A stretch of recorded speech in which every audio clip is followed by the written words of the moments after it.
Hey everyone, Daniel here. I'm a coda, which is a child of a deaf adult. You may have seen that film. I don't sing, but I do interview. And in this video, I am honored, elated to sit down with the man, the myth, the legend. Is he real? He's sitting right in front of me, the amazing Andrew Kevin Walker. I mean, where do I begin? I mean, what words could I possibly use to describe this man? I could go on and on. He's the screenwriter behind Seven, which is one of the greatest films of all time. He's also gone to work on stuff like Brainscan, Windfall, Nerdland. He also got to write an episode of Love, Death, and Robots with Bad Traveling. And he's the screenwriter behind upcoming David Fincher, Michael Fassbender led film, The Killer. Andrew, thank you so much for taking the time to come on today, sir. How are you doing? Good, dude. How are you? It's very nice to get to hang out with you. Dude, I'm over here in, sunny Ireland, which is known for its beautiful weather. Or maybe it's the other way around. I'm over here, Ireland, it rains all the time. That's why they call it the Emerald Isle. But you're over in sunny Los Angeles. Yeah, I mean, we actually might get rain for the first time in months, so Did you do a I'm rain dance just before this interview? jealous. Yeah, it's very windy out right now, and it's about to pour. I'm excited. Exactly. If that's what it takes to excite you, well, then I'm afraid to say you live a very boring life. Let me just That's put it that. The life of a screenwriter isn't all glamour. You're telling me it's not just mansions. Screenwriting is the lowliest of the lowliest in Hollywood, but Well, I've you paint a lovely picture for us, Andrew, for all those aspiring screenwriters out there. We're getting right into it. No, it's I mean, yeah, so you're many rewarding. different things to ask you. But when I sent this initial message, you got back to me. You were so kind. But something that was kind of amazed me is that you're also a huge comic book fan, right? Growing up, you read comic books.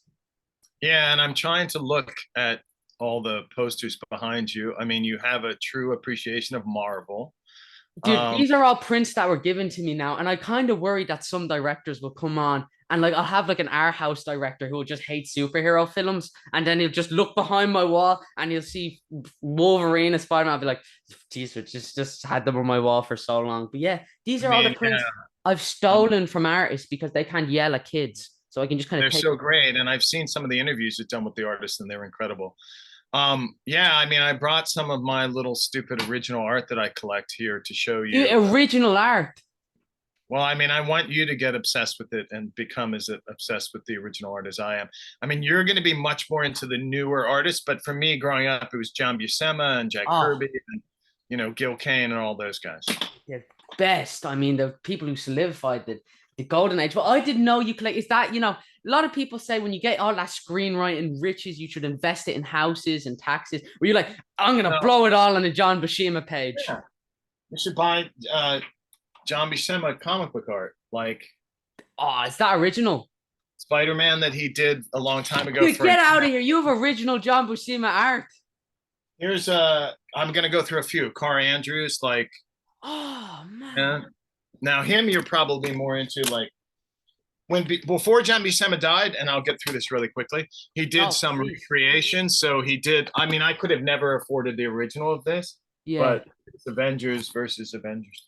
And the last one I guess I'll show you is well, I have one other, but I know you said you like Jack Kirby. That's a Hulk Jack Kirby that he did for a calendar when I was a kid. So That's yes, Jack Kirby. That's Jack Kirby in your hands. last one I'll show you because you're a big movie fanatic is 2001: A Space Odyssey. Yeah. When he did it, an adaptation of the movie, this Kubrick movie. That's it. I just wanted to show you a few, Get my out friend. of here. You kid, this is the best start to an interview I think I've ever had. You're making me So that insanely jealous. so when you're here visiting LA, we'll nerd out and you can look at other stuff that I've got. But I yes, already have this plan sorted out. One day I'll go to LA and I'll just crash at your house. You'll have no problem with that. I'll let you no, you'll take the couch, because obviously I'll be a we're famous director by this. I figure exactly. I'll do my very own Watchmen in film form because that always seems to go well. I'll do that, bang that out, and then just get rich. That's my plan. Evade tax. Absolutely. Absolutely. Foolproof, baby. But no, what comics did you read growing up? Was it the Buscema and the King stuff? Yeah, I mean, I really loved Fantastic Four. I read a lot of Savage Sword of Conan, like the Avengers. Roy Thomas was Oh one of my yeah. favorite writers. I mean, I really, when I think about it, um, that there's a real similarity in the storytelling, obviously, in comics and movies. And Yeah. so when I was a kid, I read comics. So it was like reading movies in a way. It was just that visual medium, kind of frame by frame. Yeah.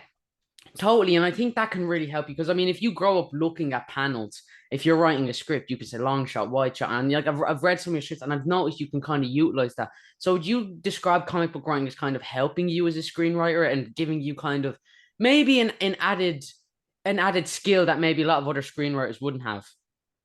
I feel like it. And also, I mean, I was incredibly lucky that, and no one's really going to know this, but very early on, I worked for the Donners, for Dick Donner and Lauren Shuler Donner. I got to do the very first draft of X-Men, which was such an honor and a pleasure to do that. Now, none of the stuff that I wrote got used. I later did my Batman versus Superman, which we chatted a little bit about on, email. Yeah. And then I did a Silver Surfer screenplay for Fox that, never got made and probably never will, but it was standalone. And I feel like I was really lucky that I was so enamored of all those characters that those job opportunities came up because of that. Yeah, totally. And what's really amazing to me, I feel like for someone who's written just the stuff you do, which is just, obviously to blow smoke up your ass, it's just amazing, genius stuff. But I feel like if anyone could, it's like you hear a lot about it kind of now where directors will come out and say, no, I'm not a fan of the Marvel and DC stuff. And I think on a level that's understandable because it is kind of frustrating, I feel, in a way, when you pour your heart and soul in something and then you see it different. And if you consider that to be, I don't know, less, I suppose I can understand where that frustration would come from. But I feel like for someone who's done the stuff you could kind of put your nose up at comic book stuff and say, well, that's, Yeah, silly. I think yeah, no matter what the source material is, it's the intention of the execution. So yeah, I mean, I think there's incredible movies that are based on comic books that are really just full of subtext and character and all kinds of stuff. And also I think humor is an important part of creating that suspension of disbelief when it comes to those movies. So yeah, Yeah, I would say to anyone, like, if you love those movies, give other movies a chance at the same time. Go to the art house stuff. And it sounds yeah. like you're a well-versed young gentleman when it comes to having an open mind to a vast, variety of films. Yeah, totally. I mean, I don't have much friends, so I make time for that. You paid me a compliment, so I have to beat myself down just so I can take it. It's what we call Irish self-deprecation, You out sound here. that's called the screenwriter mentality. So you're telling me I already have it. All I have to do is talk bad about myself. I'm one step closer. See, Yeah, we're I'm going to learning. ask you right now, though, before we go on, have you been doing any writing? Do you do a lot of Yes, writing? yes, I do. Obviously, Good. not on your level, but of course, yeah. I mean, of course, I And love. we're going to get it. That's what we're going to get into today, all the screenwriting nonsense. I cannot wait to get into it. I mean, this is why I dragged you onto the channel. Blackmail is surprisingly easy to get on Hollywood people, believe it or not. So I'm honored I could drag you onto the channel. There's plenty out there to get me with. Yes, Couple of absolutely. Polaroids, all it took, and now you're here. So I mean, where did your screenwriting journey begin? Did you always want to do this, or I've talked to a lot of them, a lot of screenwriters and directors, and they've always kind of said it was like telling people you want to be an astronaut. In the way that when you say you want to be a screenwriter, it's like, yeah, but like, maybe there's something else. So did you always want to be a screenwriter since you were a kid? I mean, I grew up in a very small town in Pennsylvania, literally Mechanicsburg, Pennsylvania. So it was kind of outside the outskirts of Harrisburg, Yeah. which is the capital of Pennsylvania. So yeah, it was like a weird thing, kind of a faraway dream to say, well, I want to work in the film industry. I think when I first was young, I was thinking I want to be an actor, but then I grew up ugly, so I didn't have any choice. To acting slipped away from me. I studied. I'm going to go quickly through this because it's boring.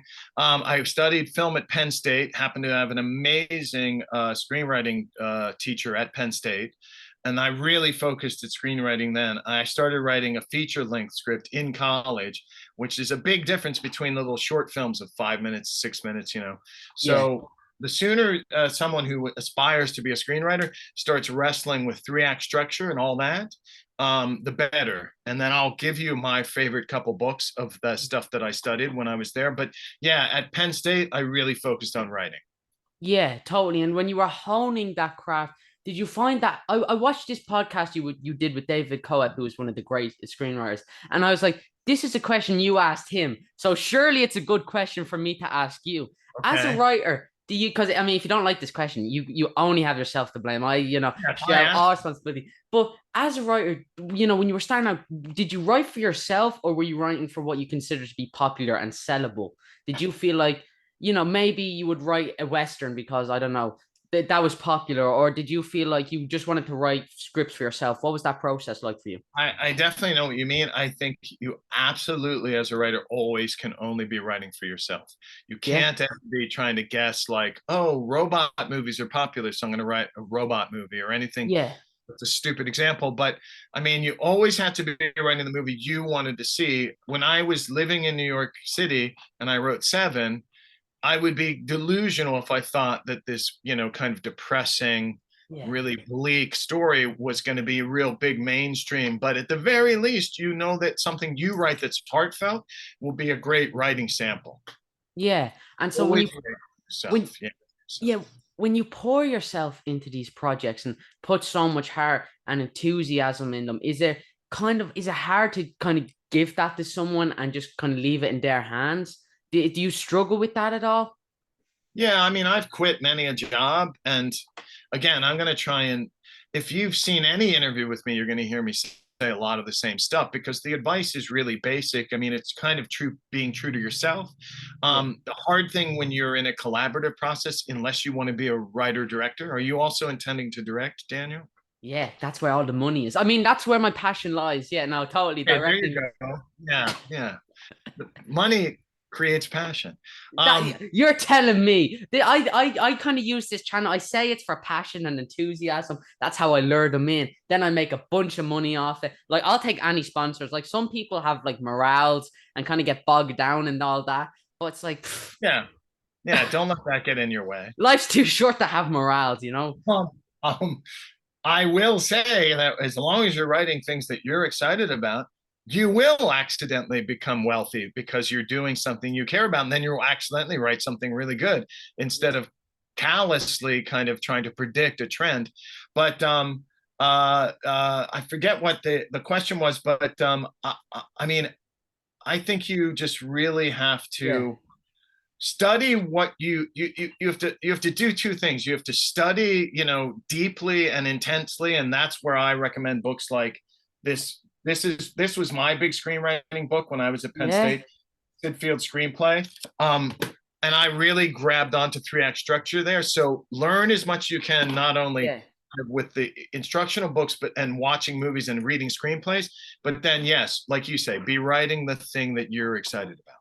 Yeah, and like script writing, obviously, I'm writing, test down screenplays and stuff like that. I'm still kind of discovering that world, because it's different from writing a novel or something. There's so much that goes into it. So that's really fascinating that you brought it up. But so, what would you say was your first break as a writer? What was this moment where you said, "Okay, this is the script that's going to get my name out there"?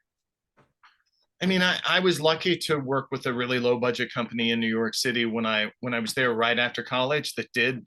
I wrote Brainscan for them, and there were the go-go days back when VHS was like a big time, moneymaker. So a lot more small, low budget movies were getting made in genre, horror, etc.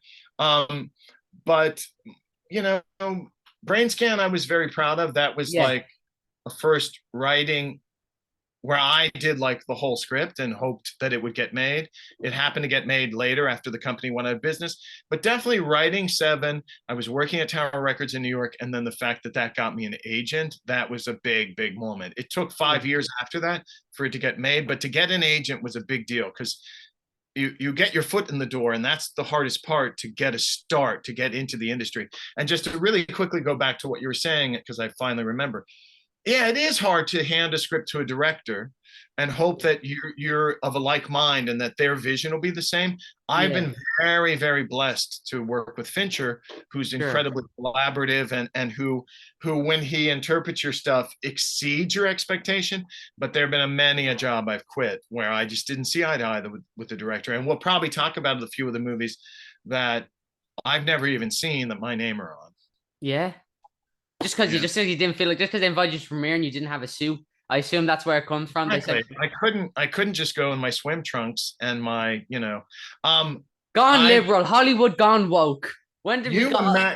you mentioned 8 millimeter, and I've just never seen it. Only Yeah, I read the because script and it was just, I mean, that's kind of what baffles me when you're such kind of a kind guy. And it's like the same way I feel. I don't know if you know the comic book writer Garth Dennis, who he's written yeah, a load of dark great. stuff like Punisher. And I met him and he's the loveliest guy. And it's the same for you. And it's like, Wow, it seems to be the guys who delve into these darker areas that tend to just be totally kind guys. So that's really Just getting it out of your system.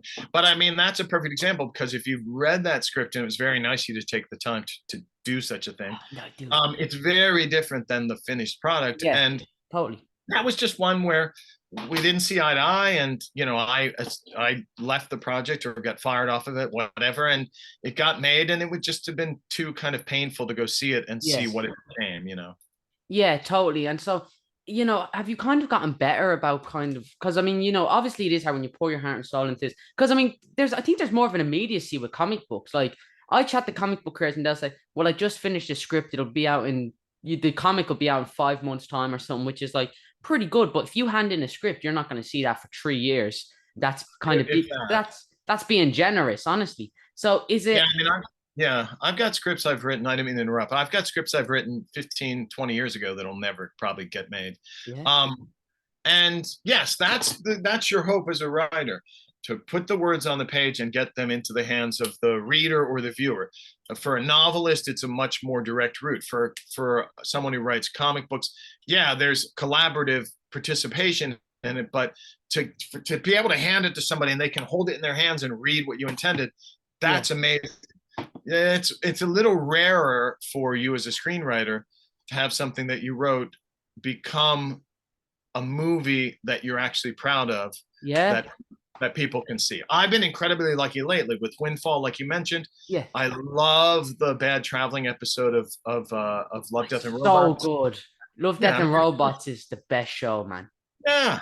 And like Fincher directed it, so I got to participate in it, and again, it exceeded expectations. Those are rare moments. I just happen to have a couple of them lately, but I mean, they're few and far between. You really have to cherish them as a writer when something you wrote becomes close to what you intended. Yeah. Because the last I'll say real quickly, sorry, is there are plenty of people who write a lot of scripts and never get anything made, and there are a lot of people who make a lot of money writing stuff and they get a lot of stuff made, but it's never what they want it to be. And I'm lucky that I have seven and a couple along the way that I'm proud of. Yeah, and is it hard to be almost uncompromising? Like Rorschach said, never compromise, even in the face of Armageddon. Is it hard for you to kind of, put your foot down and say no, and it has to be this way? Because obviously, Hollywood is kind of, well, this is from what I've heard, it's shifting, it's always changing. You think you have a job one day, next day you don't. So is it hard for you to kind of keep up that element of no, I won't change in this? Is that hard for you? I'm probably more stubborn than I should be. I mean, I think if anyone has earned it. I don't know that that's true, but I will say, if you don't have a set of standards that you adhere to, then you won't, I think, work for very long. It's kind of like the other cliche that I say, which is if you're having fun writing, you're doing something wrong. You have to constantly be kind of testing yourself and rewriting and blah, blah, blah. Yeah. But you do have to be part of the team. You do have to be open to the director's suggestions and stuff. So I would say you should be open-minded more than I am. I'm pretty much of a brat. Listen, like I said, if anyone has earned it, we're looking at him. I got to chat with, I don't know if you know Grant Morrison, who is one of my favorite comic book creators of all time. He's an amazing writer. And they talked about the fact that they don't believe writer's block is real. Would you agree with that statement? Do you feel like writer's block is real? For anyone who doesn't know, writer's block is when you just can't get past something in a story. I mean, I haven't experienced it, knock on wood, like a whole lot. I mean, the quote that I always remember and have written somewhere on a chalkboard is it's Ian Fleming saying, "If I waited for inspiration, it'll never come." So he would sit down on a daily basis and like from certain hours of the day just write. Yeah. And that is a way to break through writer's block. I don't know. I mean, you definitely want to be writing down every single idea in hundreds and hundreds of notebooks and little scraps of paper, so that when writer's block comes, you can go and fall back on those things. So I assume someone just comes into your writing room and you have sticky notes all around the wall and you're like, it makes sense in my head. It's horrifying, this place. I mean, up on the shelves, I'm sure you can't see it because it's too dark, because it is about to rain here. There's all these notebooks up top of these shelves that have all kinds of notations in it. I mean, the kind of stuff that I write like a little madman, tiny, tiny little notes everywhere. Like, so yes, you have files and all kinds of ideas at your fingertips. And the beauty of, being a screenwriter is you don't need to gather a crew and have a massive budget in order to create something. You Yeah. can sit you can sit at your laptop or your desktop, and Yeah. you can write a script and try and revive your flagging career. Yeah. So yeah, lovely way to finish that up.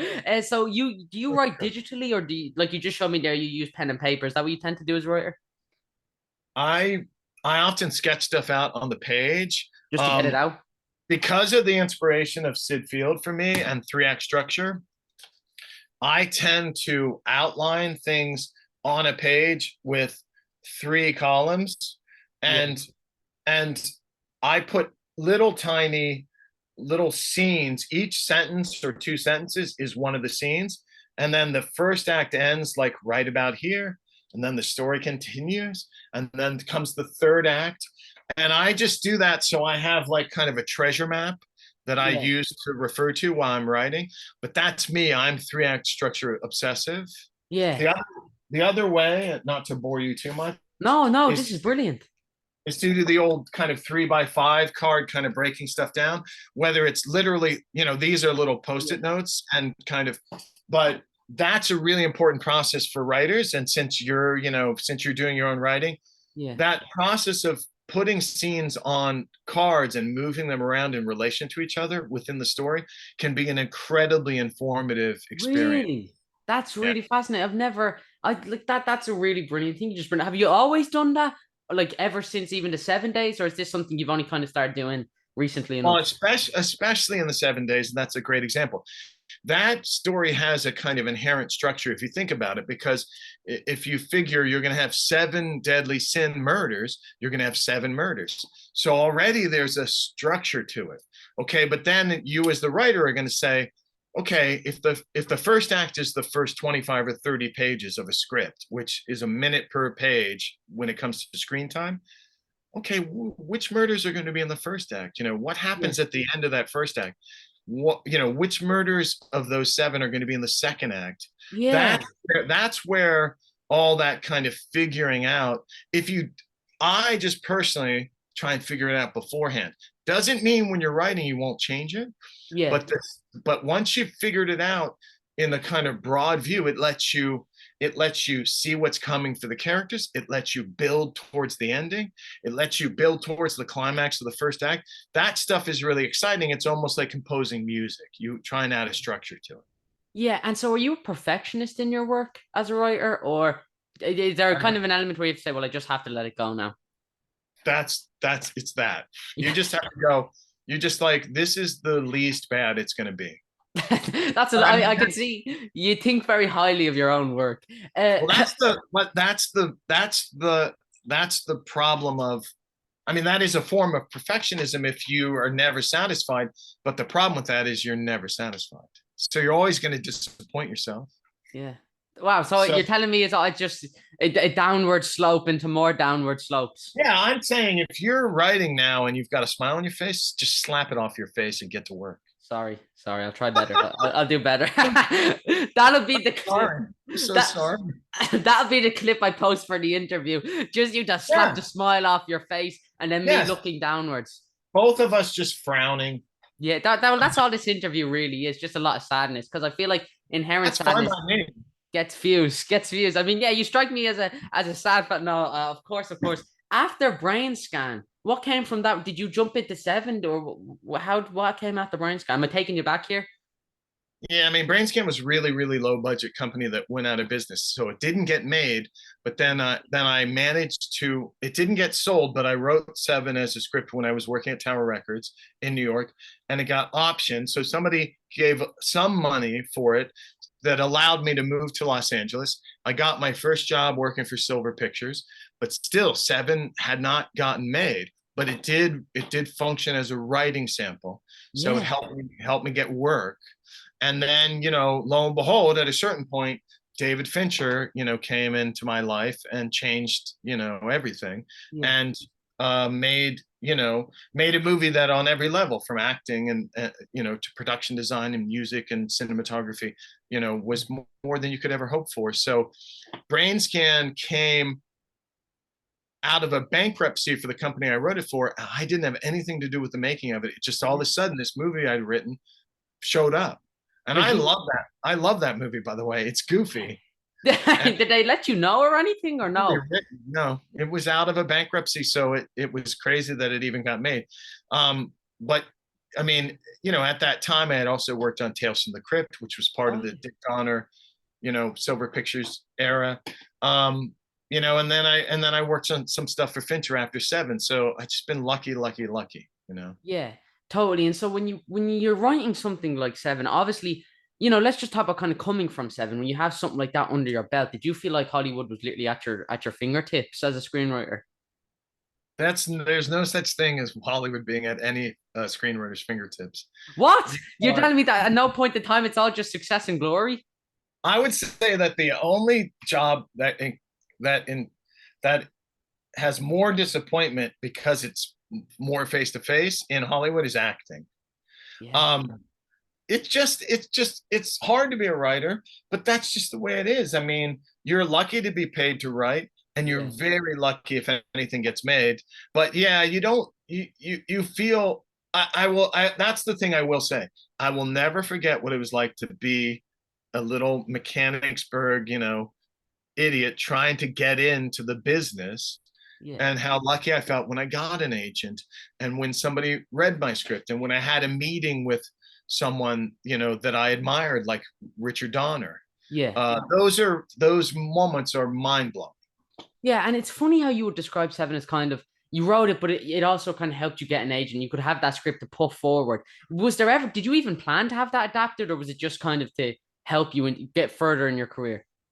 No, you write it and you hope it'll get made. But the best way for me to describe it, and I have, you just live by aphorisms, is in screenwriting, you hope for the best and expect the worst. And that's often the way it goes. I mean, there are many, and we can list some of them, scripts that I've written with the absolute conviction that it's going to get made, and that it either didn't get made or never will get made.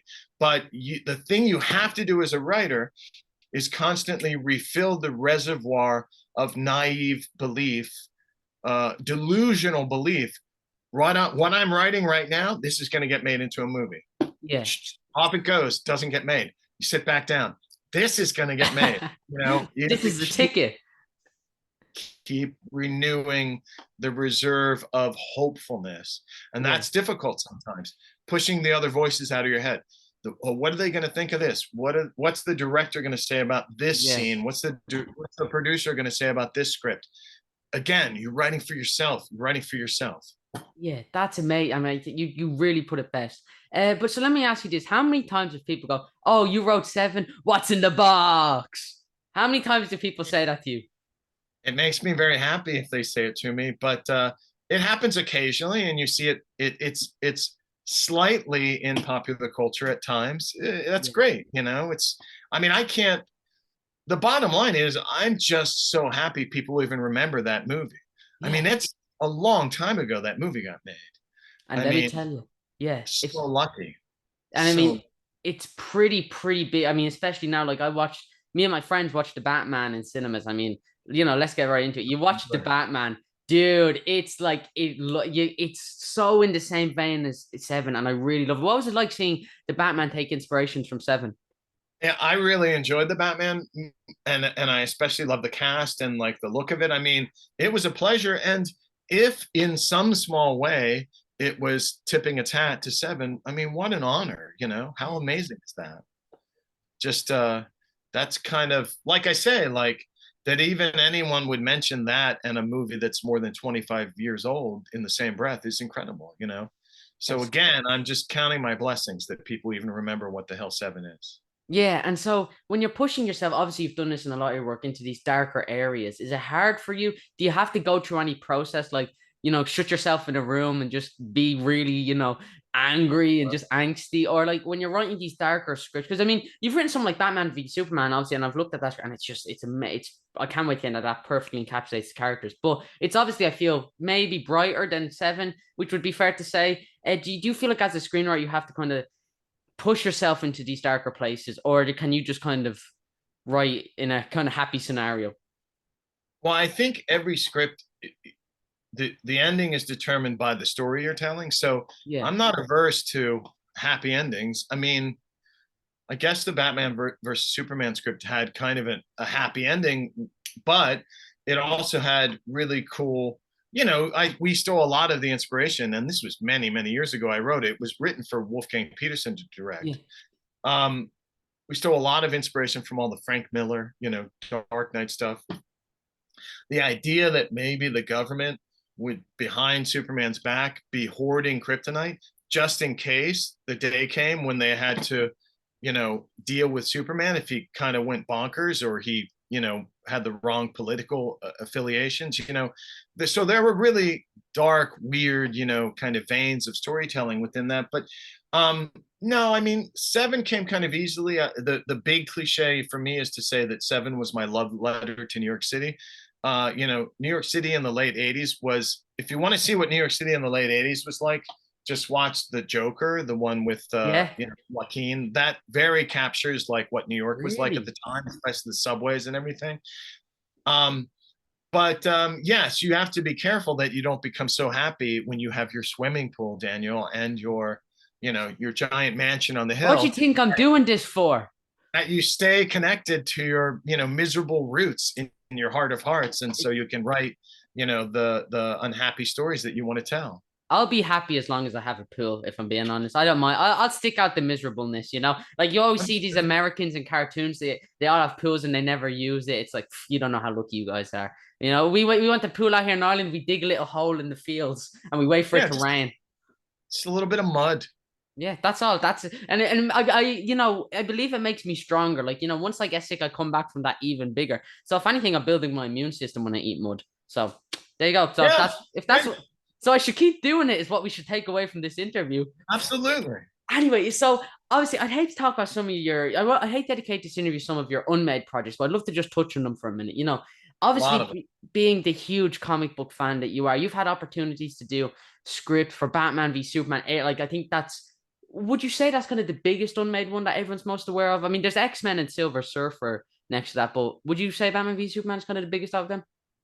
Yeah, I mean, and some of them were rewrites. I did a rewrite on a really cool. Do you know who Evil Knievel is? The guy, Yeah, the motorbike, yeah. Yeah, I got to write that for Universal and from Mick G, and I was very excited about that. And it was a rewrite of an amazing writer, John Logan, who should, Oh, amazing. should never be rewritten, but he's an amazing, amazing writer and playwright, and probably one of my all-time favorites for sure. And then I did a rewrite for Fincher of 20,000 Leagues Under the Sea, and that would have been really cool if that got made. But like I did, again, it was a rewrite, but The Girl Who Played with Fire for Fincher, the second Yeah. of the girl With the trilogy. dragon tattoo? Yeah, and then smaller things like Reincarnation of Peter Proud. I did for Mike DeLuca a draft of Falling Angel, which is the book upon which Angel Heart was based, the Mickey Rourke movie. So I mean, there's an endless kind of slew of them, but that's just the nature of the beast. I mean, you write a lot of stuff, and then maybe some stuff will resurrect itself later but Yeah. yeah, Batman vs Superman was a biggie. I was so excited to write it, but I lost a lot of sleep out of nervousness. Yeah. Oh, really? I mean, that's Yeah. obviously something that I think that maybe be attached to something like Batman vs Superman as opposed to Seven, because that's your own stuff. I mean, Brainscan, you're not going to be losing sleep over these characters, but something like that. And what I love, like I got to interview David Goyer, and while researching, I was watching all of his interviews, and I saw in one interview he was talking about how he like this was back 2000. This must have been a DVD feature, but he was asked about Batman versus Superman, and he's like, that film could never be made. It's just impossible. And then when you read your script, you're like, wow, this is I feel the best possible version of it, because I feel like it would be too easy to make, to do a good guy and bad guy in that scenario. But you understand them both. I mean, if I had someone ripped from me, I'd go around hitting people just because I could. Like, and Sure. Superman still inherits that optimism, which is so hard to balance in kind of something as kind of dark as what happens in that story. And it's amazingly written. So is that kind of your love letter to superheroes and to Batman and Superman? Was it hard to kind of know that you're writing the true version of each character? Well, I mean, the weight of those two characters when I got that job was incredible, and I did actually had insomnia for like 2 weeks, and I see a shrink to this day because of that kind of pressure and tension. But you're always worried about disappointing not just the audience, but the people you're writing the script for. Yeah. But yeah, with Batman versus Superman, I mean, Batman was easier to write because he's darker, and Superman is harder to write because it's more optimistic, and it Yeah. can be it can be corny, or just kind of like not, it cannot, if you're not careful, it won't work. Yeah. Like you can't say, you probably, like, if you haven't said gee whiz or something, it's like, I Yeah, feel I like, mean, you have to be careful. I mean, it's, you know, truth, justice, and the American way. It's kind of an apple pie, kind of like Norman Rockwell yeah. kind of vision of the world. But you could also embrace that kind of stuff, and the kind of wholesome Americana kind of aspect of it. And when you really think about Superman, I mean, the one thing that's hard about any writing is you're writing this thing you're proud of, and at the end of the day, it really won't, if you do it right, it won't slip out into the world, and so people won't ever see it unless it gets made. So if anyone's ever seen the Batman versus Superman script, it's the rewrite that Akiva did of what I wrote. No one has ever seen the script that I wrote. Really? The only one that's out there kind of on the internet is the one Yeah. that, and it's not, it doesn't belong to me, it belongs to Warner Brothers. So it's tempting to slip it out there. And like you saw, I put that little excerpt scene on my website. But just really quickly, I was writing Batman versus Superman, and then 9/11 happened here. And it was one of the things that, like, in conversations with Feige and with Jeff Johns, before 9/11, people really embraced the Batman kind of Dark Knight aesthetic. But Yeah. then after 9/11 here, especially in America, there was a sense that people, like, all of a sudden Superman became much more hip, and like Needed, I feel. what people, exactly, dude, what people wanted. So the thing about Superman was, as hard as it was to write it and make sure you got the right tone, and captured him on the page for like a little, this little 2 hour movie. The things that were always easy to write was when there was trouble, and then all of a sudden, Superman, like you saw him go by or whatever. I mean, Yeah. those moments were easy. Yeah, I think Mark Waid, the comic book writer, when I interviewed him, he put best, you should come out of a Superman film feeling like $1,000,000. You should kind of get that pep in yourself, because I mean, he's the ultimate superhero. And like, people say he's corny, but if you don't look at a character like Superman and see that he is inherently the greatest possible thing we could be as humans, well, then you don't understand Superman, because he is just pure hope and bliss, and he should be for everyone. He shouldn't be restricted. No one should have to feel like that Superman doesn't relate to them because of where they're from or who they look like. That's the beauty of a character like that. And that's something, that dichotomy, especially with a character like Batman. Like, I feel like Batman and Superman, they both need to exist. They're both the two ways of justice. Superman operates in the light, Batman's in the dark, but maybe Batman couldn't do what Superman could do, Superman couldn't do what Batman could do. But there's that dichotomy, that contrast, which just makes them both really fascinating characters, and you explore that brilliantly in that script. So yeah, Well, yeah, and I don't know, and I don't, again, I don't mean to interrupt, but I don't know if it's in that rewrite, but yeah, we were trying to play with the idea of like the weight of the responsibility of being Superman, and what would that be like? Like, what if you didn't want that responsibility anymore? What if you wanted to, go away to some place that didn't have a yellow sun, where you could just be be normal. a normal person?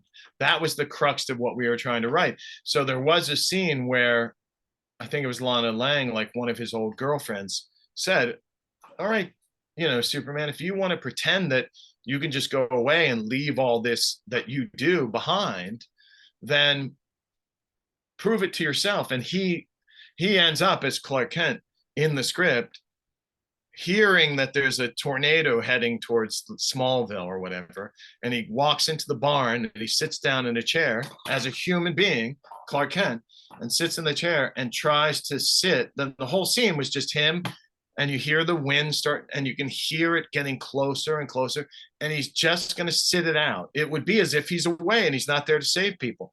Are you going to be allow Mother Nature to have its way with people? And some people are going to die and some people are going to live, and he can't. In a second, he's gone, and he is Superman. He can't help himself. But that was the kind of existential weirdness we were trying to get into. That's amazing. And if a character should ever call for it, I feel like it's Superman. He's just, and then of course, something, I think that script I read, it's truly amazing. And getting to see it on the big screen would be amazing. I imagine DC asked you to do that? You didn't pitch it to DC, or?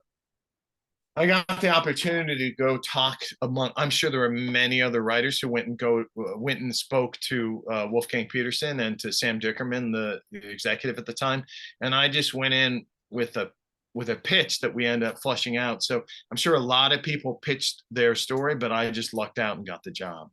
Yeah, totally. And another thing I'd love to talk to you, just kind of take away from superhero, stuff, is this is something, and I'm not going to ask you for specifics because I know some screenwriters don't like to talk about the fact, like the stuff they script doctor. You come in, you kind of work on a project. Is that something that you kind of did? Because I mean, for anyone who doesn't know, script doctor, you come into a script, you kind of just make changes on it and fix it up a little bit. I mean, I'm sure you've done that before. When you do something like that on a project, what's that like? Is that process different for you as a writer? I mean, the hard thing is that when you're looking at a project, whether you're going to do a lot of changes or a little, is if it's really good and you're excited by it, then you're kind of like, this doesn't need me to change it. And if it's really bad, sometimes you're like, oh, I don't know how to fix this. That kind of script doctoring, and I really don't do that kind of thing very often. It's fun. You just really have to try to be honest with them and yourself about whether you can think you can improve it. That's where I lose sleep, is like, if I don't think I can give 110% to a project, whether I was going to spend a week on it or the next year of my life writing it, I have to convince myself that I have something to offer. And that's just being honest with yourself as a writer, and being honest with your employer. Like, I've never, the kind of simple way for me to say it is like, let's use Batman versus Superman as an example. I've never gone in and said, hey, give me this job, Batman versus Superman. Oh, I got it. And we figured out how much I'm going to get paid. All right, everybody, let's go figure it out. I have to go and obsess about it and do my, my stupid little outlines and everything, and talk it through 1,000 times. And if we all kind of, okay, this could work, then I say, okay, I would like the job. And I think that's probably the way it's for a lot of people, but that's just the way I do it. I need to know. I don't want to go away with a job and then go, oh no, what am I going to write? I want to be able to go, here's what I promised them. I was really specific about it. Now I'm going to try and deliver on it. Yeah. Yeah. I think that's obviously that's a huge part of it. Having to deliver, because it's one thing getting the job, but then you have to make it, and it has to be as good. Because I mean, you've already built up so much. Let me ask you this, because this is something I saw, and I'm curious if it's true. Is it true on Fight Club that David Fincher named 3 police officers, Andrew, Kevin, and Walker, to kind of credit you for some script help on Fight Club? I can't say whether that is a credit or not, because I don't want to get in trouble. It wouldn't be. No. I'm just kidding. Yes, there is Andrew, Kevin, Walker officers. I did some rewriting on Fight Club. I think people know that now, so I can talk about it. And it was an incredible pleasure to work on. But Jim Mules, the writer who's credited, and Fincher are the ones who broke the back of that incredibly difficult story to make. And when I say incredibly difficult, a great book, but a great book doesn't naturally lend itself to a great movie. And that was a really hard one for them to adapt. And so I was lucky to come in late in the process and work with David and Brad, and then Edward, and then Helena. And I was just like, I mean, the tiny little contribution I made to that, I couldn't be more proud of. But yes, it's much more fun to have your name hidden in the end credits of that movie than anything. Yes. Yeah, totally. I mean, that's how you should get credit on all your work. Don't take payment. Just have to name a few characters after you. Yeah, at the very end, figure it out. Boom. See, I already have that Hollywood money making mind. If I just trade it, that it's worth so much more to have characters named after you. I don't know if you can take it to the bank, but you can take it to your grave, I suppose. It'll be on my IMDb fun facts. Like that's all. Exactly. That's why we're doing it. But no, let That's me why, ask. what else are you in it for? Yes, Yeah, exactly. my IMDb trivia. But let me ask you this. You know, as a writer, when you're showing your scripts to other screenwriters, does because for me anyway, whenever someone compliments my interviews, it means the world. But whenever like a director or writer compliments my interviews, it's like, oh wow, okay, well, like it just means a little bit more. Now that's not me being, ungrateful. Like obviously, if anyone would take the time to comment, that means the world to me. But is it the same for you when like someone says they like your work, but then a screenwriter says they like your work, and you're like, oh wow, I must be good at this. I'll never say that. I, I, I, I mean, I think the best thing to say is like if you're lucky, you have a friend group, and some may be professionals and some may not be, who you trust to once you finish the script, you give it to them, and you really take their comments to heart, and you start to listen very carefully for any notes that you hear more than once, and you start to go, oh, well, maybe there is that problem. But I mean, yeah, I mean, it's just enough for me to, you know, Fincher's the perfect example. I mean, you know how different, you and I wouldn't be talking here today if not for David Fincher. Huh? He's the source of the Nile for so much of my, not just professional, career happiness, but, friendships in the business and friendships Yeah. outside of the business that kind of sprung from that. So you do go to those moments in your life, you go, oh, but what if I went in this door instead of that door? That Fincher's one of those moments for me. And Yeah. it is fun to have somebody who you really cherish as a friend, who you have to kind of check your admiration for. I feel very worshipful, as many do and as they should, of David as a filmmaker. Yeah. And yes, I'm not going to use I mean, my girlfriend told me not to curse on this interview, so I've held my tongue Listen, today. these videos make no money. Say what you want. I don't really care But anymore. I'm definitely enamored of the celebrities that I get to cross paths with. Yeah. So I find no one more excited to meet some of the actors I get to work with or whatever. But yes, I would say one of the things that you will find is that the admiration of a fine actor who takes your pitiful lines and, like Morgan Freeman, brings them to life Yeah. against all odds, you feel no greater, you know, admiration and you feel a great debt to them. Yeah, it's the same whenever someone takes the time to do an interview with me. Like, I want to pay that back somehow. I want to just straighten it. I can't have that hanging over me. Like, if someone takes it, I'm like, I owe them something. I like because obviously like I'm immensely grateful when people just take the time to chat. But I completely get what you're saying there. But that's a really interesting element. One of the last things I'd love to touch on before we wrap up, because we've talked for a while now. Love, Death, and Robots. I mean, Yeah. how did that come about? I mean, Tim Miller and Fincher and, Blur and everyone, the whole band of, people who have been working on that show for the last two seasons before this third season, were plugging away. And they came to me and they had a short story and they asked if I would be willing to do it. It was very exciting to know that it would be Fincher directing animation for the first time ever. But it started with a short story, and just like you'll find, like you would reread the short story a bunch of times, and you would ask yourself, okay, what could I do to make this work as a, Yeah, come off the page into a short film? yeah, So that's how it came about. And then, the fun of that kind of stuff is, for 2 years I was working on the script, and I was, even during the COVID lockdown, I was handing the script back and forth with David. And actually, it was something very hopeful and wonderful for me to look forward to, because even during COVID, they could still animation do was it. something that they could work on. Animation could keep going. Yeah. But for 2 years, I knew, oh my God, this is going to be amazing. I just got to keep my mouth shut. Just like with The Killer, got to keep my mouth shut. I can't talk about it. I can't wait for people to see this. I can't wait for people to see that. Bad Traveling, I was so happy when people were finally able to see it. Yeah. so exciting to have some new things on my IMDb page, that aren't from like 1991, so or whatever. So it was a real pleasure, but yes, it was a matter of like writing it for Fincher and making sure he was happy with it. But he's always very collaborative and always very specific. So it was a real pleasure. Brilliant. So give me a plot breakdown between The Killer, your newest project. Just tell it everything that happens, beginning Okay, to so end. in the very first scene, It's just a sniper that I see the little red above your head. Is that David Fincher holding a sniper? no spoilers. We can Oh, does that spoils the opening? David Fincher gets. I spoiled it. No. Yeah, now see how many viewers you're gonna get. I would literally want to quickly ask you, for your writing, are you writing comic book stuff? Are you writing short films? Are you writing feature length stuff? What kind of stuff are you doing? Yeah, it's screenplays. Like I've done it a few. Like comic book scripts is something I've done. Like I've done comic book scripts since before. I've been doing screenplays just for I've been a fan of that world for so long. But yeah, no, I'm doing it all. Not as good as anyone else. Like I'm not as good as anyone else. But yeah, no.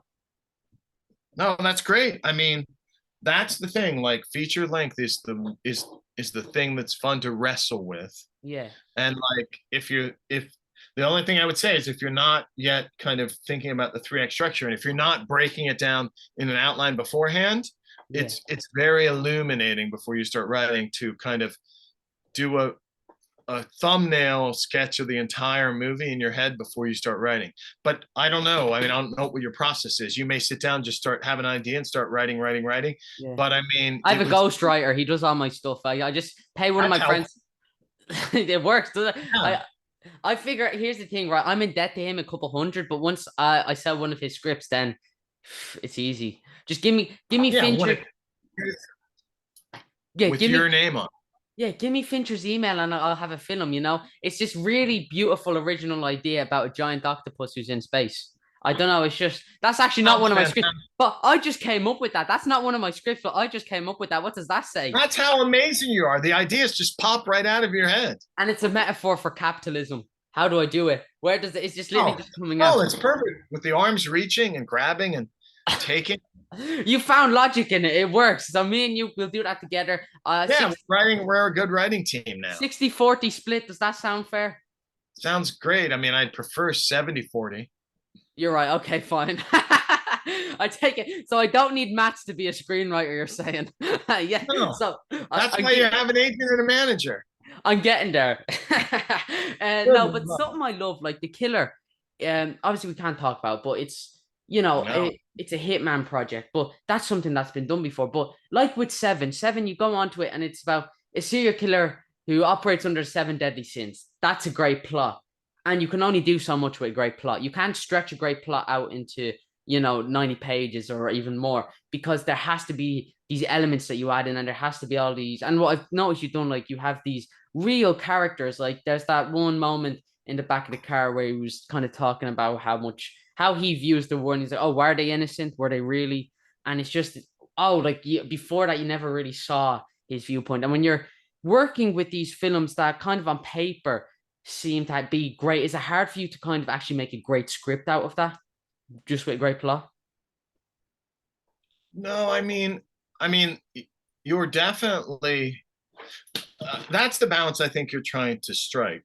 It's nice to create a story like the great one you just came up with about the giant space octopus. Patent pending, just trademark. Totally.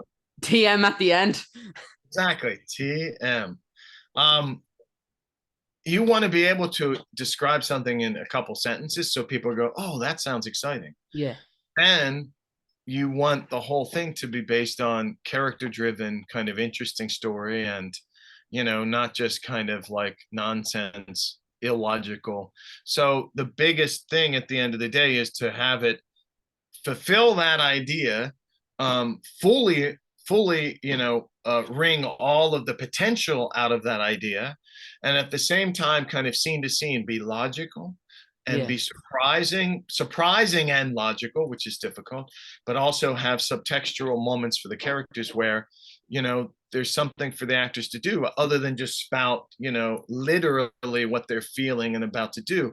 There has to be some underpinning of, conflict. Yes. So yes, Then you start to get into the whole, like Sitfield conflict and, Linda Seeger, making a good script great. Like, immerse yourself in all that stuff that isn't readily apparent. Like, watch your favorite movie like 5 different times and try and think, what are they saying versus what their actual kind of goal is? What's the subtext, et cetera, et cetera. So I guess the stupid answer to your question, I don't even know if I'm answering, is No, you no. want to be looking at your story in the worldview, the kind of the macro, and also the micro, moment to moment at the same time. And I think that's probably why I end up with all these weird outlines, because it lets me look at it. I can look at all 3 of the acts in one big section, and I can see, oh, this part's too long, or this Yeah. part's too short, or this looks about right, and know that it has to be character driven when you get down to the micro of it.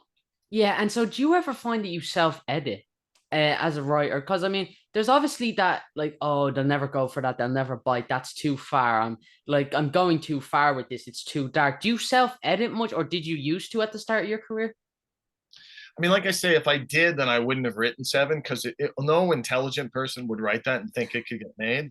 They would just be like, "You're an imbecile." But you have to self-edit, especially as a screenwriter, because unlike a novelist where you can just write and make it whatever length you want, really the only deciding factor is whether you can find a publisher and an editor to go through it with you. Yeah. But I mean, as a screenwriter, you really are thinking, and you probably have heard this many times before, but a minute per page. So if you've written a script that's about 90 pages, it's like an hour and a half. 120 pages, about 2 hours. If you're handing in a script that's 160 pages, you're saying you've created an epic. Doesn't mean you can't create that epic, but you have to be aware of being economical in your description and really being exacting in your formatting, so that it is about a minute per page, because that has a lot to do with budgeting and getting it made, and whether you're going to stress or strain the audience and your reader's attention. Yeah, I mean, definitely. And I think this conversation has been brilliant. One of my last questions, sorry to take up so much of your time. I'd love to I'll ask go you for this. another hour. You can edit it all out, because I'm sure it's going to drive other people insane to watch. Yeah, I'm sure everyone's just this going to get me all the money in the world. That's what it's about. I mean, there's definitely some screenwriters out there who'll be still listening. Yeah, I mean, there we have that going for us. So if you're a screenwriter watching this and you want to buy an octopus space script, you know where to find me. Oh my God. Andrew, it's my magnum opus. All right, write what you know, and there's nothing It's I your know magnum better. octopus. No, I'm taking that. I can't. This is properly the Daniel Fee 33 YouTube channel. Now that he just said it, Now it's been copyrighted just by you saying it. you sucker. I know how legal works. If I say it, it's mine. Possession is 9/10 of the law, and Damn, now I own what you just said.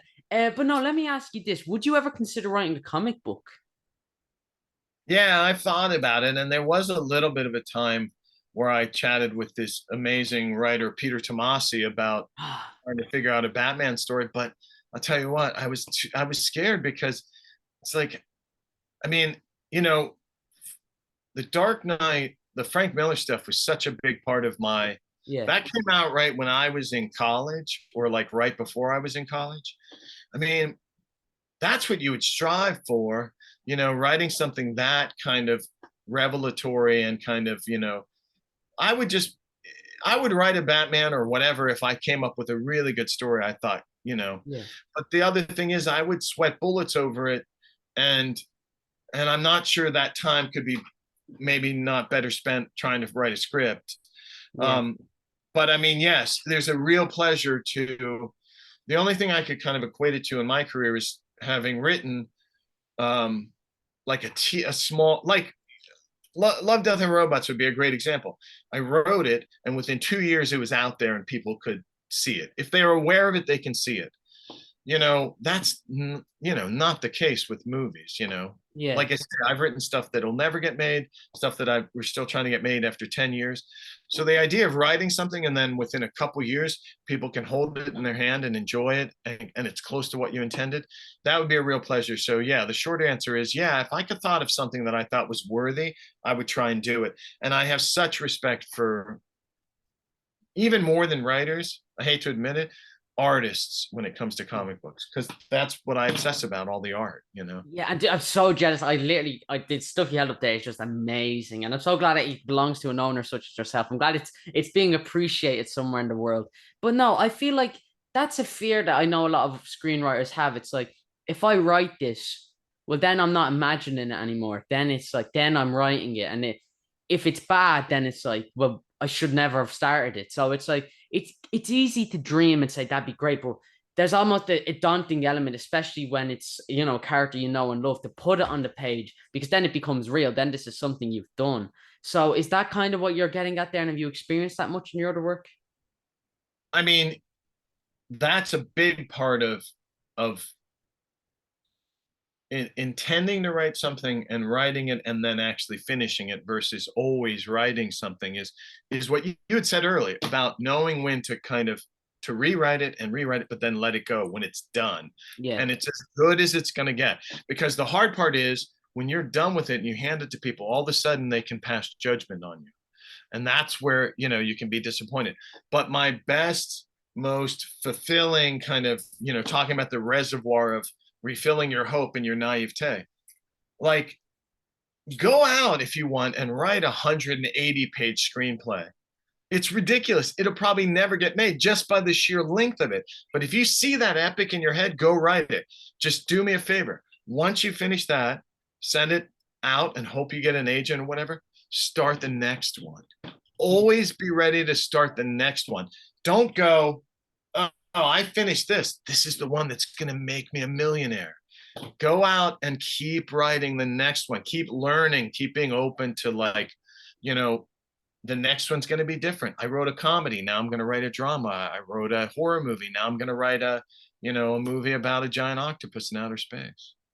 That's such a great idea. If someone would make a film about that, and if some big company like Paramount, Fox, anyone, Sony would buy it, I feel like we Anyone would who's have listening in, they anyone might. who's listening. Do you know that sniper that had a dot focused on your head earlier? If you go any studio execs, sniper, if you're listening, we'll get it going.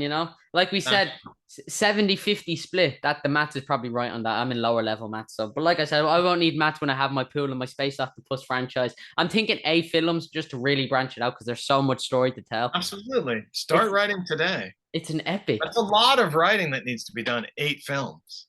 I'll get my ghostwriter to do it. He'll sort it out. He's good for stuff like that. Right, good. Give him 2-day deadline and watch how it comes in. Just Good. pouring from his mouth. No, Andrew, one of my last and final questions. What advice would you have for anyone looking to become a screenwriter? I mean, I think we covered it. Like, the biggest thing is for them to be writing the movie they want to see. Because if you're writing the movie you want to see, and you think my cliche and another of my wonderful aphorisms, my wonderful stupid things I always say is, write a movie that you think maybe only one other person's going to like, but it's that other person's favorite movie. That's what I mean when I say, like, Daniel's writing a movie that he wants to see, and then by happenstance, hopefully, because his heart and soul got poured into it, he suddenly accidentally wrote a movie that 100 million people want to see. That's my advice. And then, yeah, the other thing is just like, you finish one, you move to the next. You finish one, you move to the next. But you have to allow yourself to finish. You can't be afraid to be judged, and you can't let other people's judgment deter you from continuing, because that's what it's all about. It's about heartbreak. Each heartbreak is just kind of a hurdle, and if you're lucky, you'll get over them, and you'll find your happiness, with whatever amount of success or you find. But you've got to give yourself the chance. You got to keep writing. That's the easiest thing about being a writer is it's not easy to write, but you know what you're supposed to do. So sit down and do it. That's what's hard. Oh man, Andrew, thank you so much for taking the time with chatting me, sir. Before we finish, Dude, are you on Facebook, Instagram, Twitter, anything like that? I'm on my Instagram with Andrew Kevin Walker. And I have stupid andrewkevinwalker.com. The only good thing about andrewkevinwalker.com is it has some of the scripts, like Oh the yeah, first draft of Sleepy Hollow and that kind of stuff on it, they're amazing, those scripts. I mean, like Very nice. if you're looking for more, screenwriting, tips from it, like literally read those scripts. You learn so much. I cleared through a few of them. They are just the best stuff. I'm honestly like Very nice. I've been so. But yeah, thank you truly, Andrew, for taking time. This has been such an immense. I'll talk to you off air a little bit, but this has been an amazing chat. Anything you can promote or talk about that people should go pick up or No, I mean, watch? like I said, we've been lucky that Windfall came out on Netflix and that Love, Death, and Robots is out there, the third season, Bad Influence. And then, yes, Killer, is just around the corner. I'm not sure how close that corner is, but, I hope people love it. And it's me and Fincher. And like, I just couldn't be more proud of it. And I hope people really like it. Yeah, Windfall is amazing. Everyone should check that out. But Thanks. yeah, thank you guys so much for watching. Before we finish Thank up, you you. can follow me over on Twitter at SamboGizmo1. And as always, please make sure to like and subscribe. Please donate to the National Deaf Children's Society. Link for that, top link in the description. But Andrew, I'll talk to you off air. But thank you genuinely, sir, for taking the time to come on. Thank you. I'm eternally grateful to you. Keep up the great work. But yeah, thank you guys so much for watching. I'll see you all in the next video.